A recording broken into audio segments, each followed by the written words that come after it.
Kabar mengembirakan datang dari dunia alutsista tanah air adalah Kementerian Pertahanan atau Kemenhan disebut-sebut tengah menggodok rencana mengakuisisi 2 jenis pesawat tempur tanpa awak atau Unmanned Combat Aerial Vehicle atau pesawat udara nirawak dari pabrikan Turki.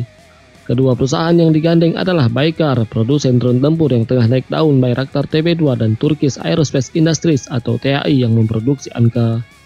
Kedua perusahaan tersebut bahkan disebut bersedia memberikan Transfer of Technology atau TOT kepada Indonesia.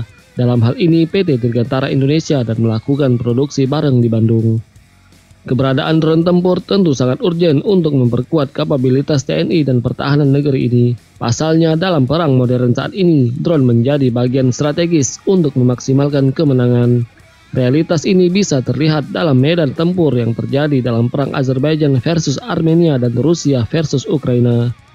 Posisi istimewa drone dalam pertempuran modern mampu melakukan fungsi kompleks layaknya pesawat tempur, mulai dari fungsi intelijen, perang elektronik, hingga mengeksekusi lawan dengan menembakkan rudal maupun roket.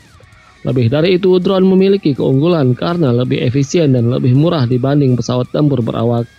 Kesadaran TNI menggunakan drone sebagai pendukung kekuatan udara sebenarnya bukanlah hal baru. Sebelumnya, TNI AU sudah mengakuisisi CH-4 buatan Cina. Selain itu, TNI juga sudah memiliki sejumlah drone lebih kecil dengan fungsi yang lebih terbatas, seperti drone hibah dari Amerika Serikat untuk TNI AL Scan Eagle, dan juga Black Hornet yang dibeli TNI Angkatan Darat. Selain itu, sejumlah drone lokal juga telah dimanfaatkan TNI untuk berbagai keperluan.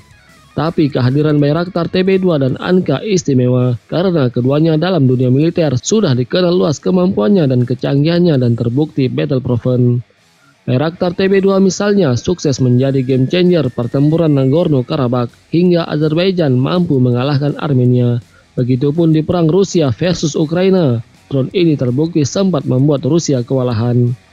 Lebih dari itu, dalam akuisisi Bayraktar TB2 dan Anka, Turki yang kini tampil sebagai negara terkemuka pembuat drone dan alutsista memberikan peluang kepada Indonesia untuk melakukan TOT. Dengan demikian, anak bangsa akan memiliki peluang untuk belajar dan mendapatkan knowledge membuat drone tempur, hingga kedepannya bisa membuat dan memproduksi sendiri. Dalam konteks lebih spesifik, TOT tersebut menjadi solusi untuk menambal kekurangan yang dimiliki anak bangsa dalam proses pembuatan drone elang hitam, yang belakangan dialihkan Badan Riset dan Inovasi Nasional atau BRIN untuk tujuan sipil.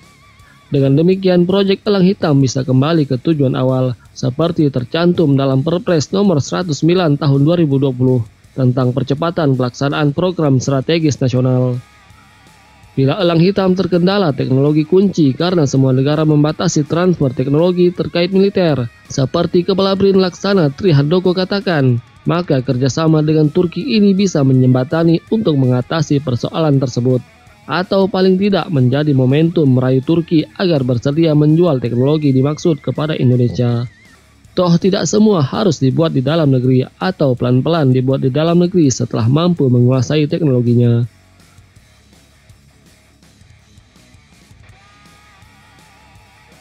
Hal ini juga dilakukan Turki pada fase awal menguasai teknologi drone, dengan membeli mesin Rotax, modul kamera elektrooptik dan kamera inframerah yang ternyata produk dari Kanada. Fakta ini mengemuka setelah Kanada mengumumkan embargo alutsista ke Turki. BRIN, PTDI maupun otoritas terkait tentu harus bisa belajar dari perjalanan Turki dari awal membangun program drone tempur hingga kini menjadi negara produsen terkemuka. Pelajarannya adalah tentu semangat pantang menyerah, melakukan segala cara untuk bisa membuat drone tempur, dan melakukan learning proses hingga bisa menguasai teknologinya, bukan malah melemahkan program drone militer yang sangat strategis dengan berbagai alasan. Dengan adanya kerjasama dengan Turki, tidak ada lagi alasan bagi Indonesia untuk tidak meneruskan program elang hitam untuk keperluan militer. Apalagi Tubidak Sage, sebuah lembaga riset Turki, sudah menawarkan sistem senjata yang bisa disematkan pada elang hitam.